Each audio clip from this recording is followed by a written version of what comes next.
Hayyutureen adda bilisummaa Oromoo Jaal Daawud Ibsaa sirna kabajaa guyyaa waraana bilisummaa Oromoo jiddugala mooraa leenjii adda bilisummaa Oromootti kabajame irratti argamuudhaan haasaa itti aanu taasisan. Jaallanni miseensota gumii sabaa adda bilisummaa Oromoo ajajoota waraana bilisummaa Oromoo sadarkaa adda addaa irra jirtanii jaallanni miseensota waraana bilisummaa Oromoo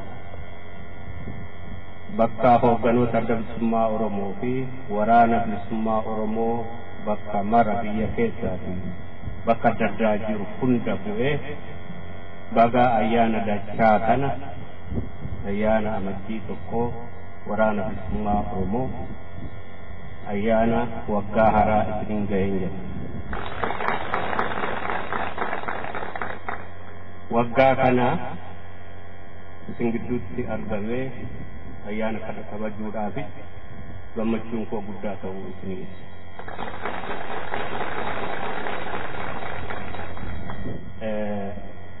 Ayyaanni kun waraana bilisummaa Oromoo keessa irra darbee uummata Oromoo ala jiru biyya keessa jiru mara dargaggooti Oromoo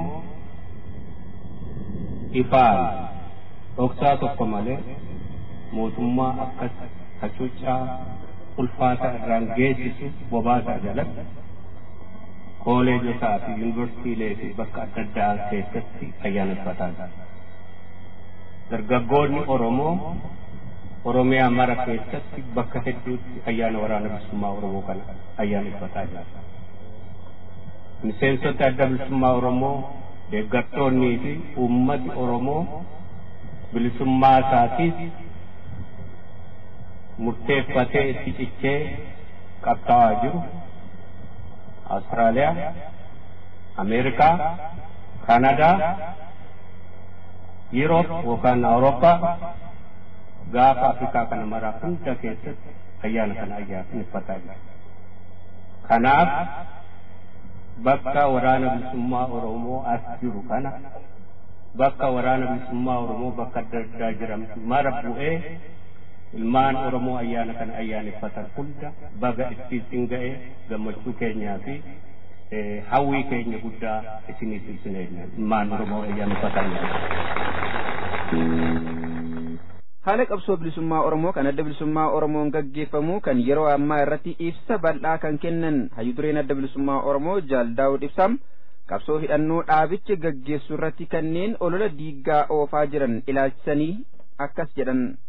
Yoo irratti gaaffiif deebii miseensa gumii sabaatii fi dubbataa adda bilisummaa Oromoof dhiyaata.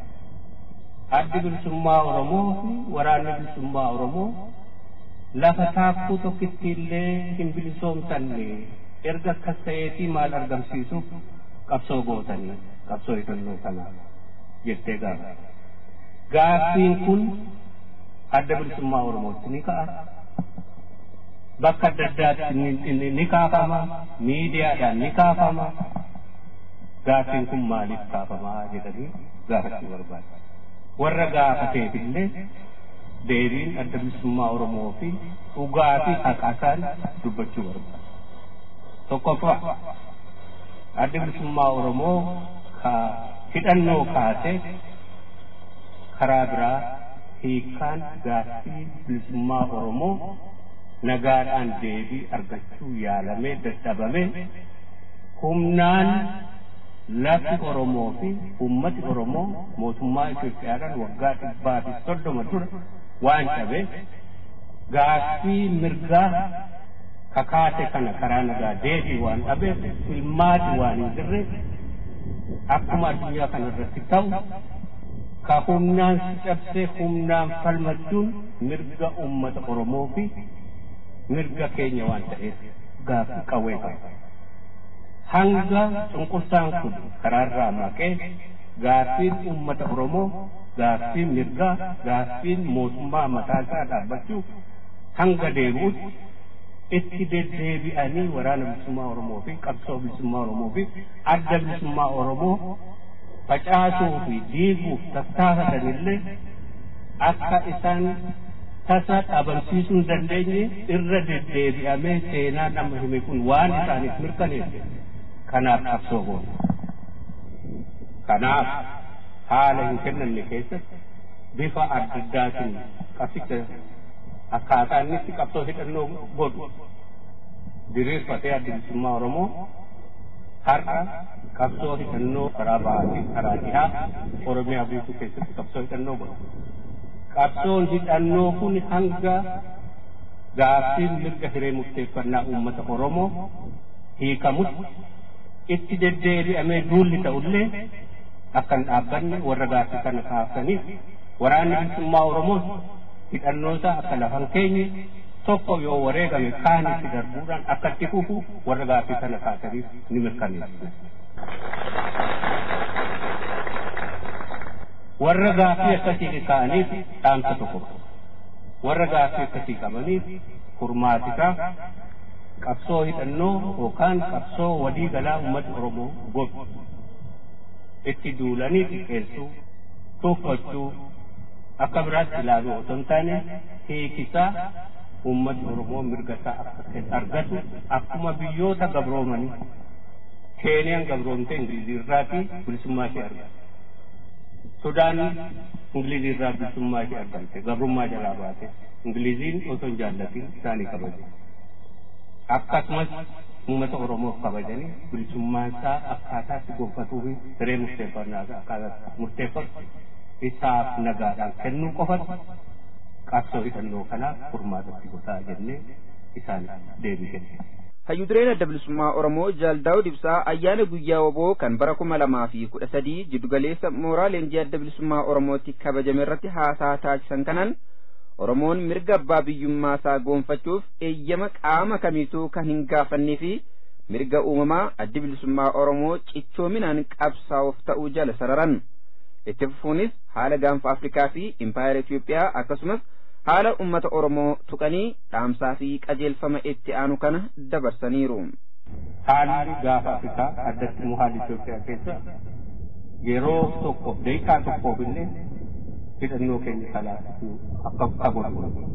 Kanaaf waraanni bilisummaa Oromoo sadarkaa tokkoffaa dhaabataa tiksu lammaffaa dirqamasaa akka waraanaa qabu bahuudhaaf hidhannoosaa kana caalaa akka jabeessu gadi jabeessinee dhaamsa keenyaa fi qajeelfama keenya waraana bilisummaa Oromootiif kennina. Waraanni bilisummaa Oromoo tarkaanfiisaa kana caalaa bal'isee mirga uummata Oromoo kabachiisuu fi diina kana ka humnaan uummata Oromoo irratti bobba'u adabu kana caalaa bal'isee akka itti fufu qajeelfama keenya dabarsina. Qabsaa'onni adda bilisummaa Oromoo fi uummati Oromoo dargaggooti Oromoo bifa adda addaan qabsoo karaa adda addaatiin bal'ifatanii itti jiran caalaatti jabeeffatanii falmaa waraanni bilisummaa Oromoo godhu waliin wal cinaa mirga uummata Oromoo kamaayii akeeka isaa geessisuuf akka ol qabannee sochoonu gadi jabeesseen dhaamsa koo dabarsa. Kanarratti isa maayii tokkummaa qabsaa'otaa ka adda bilisummaa Oromoo dhihoo kanaan labsee hojiidhaan itti agarsiise bal'isnee kana caalaa firii argatee mooraan qabsoo bilisummaa Oromoo humna isaa fi irreesaa amma jiru caalaa gabbifatee akka socho'u akka hojjennu waraana bilisummaa Oromoo fi miseensa keenyaaf mirkaneessa.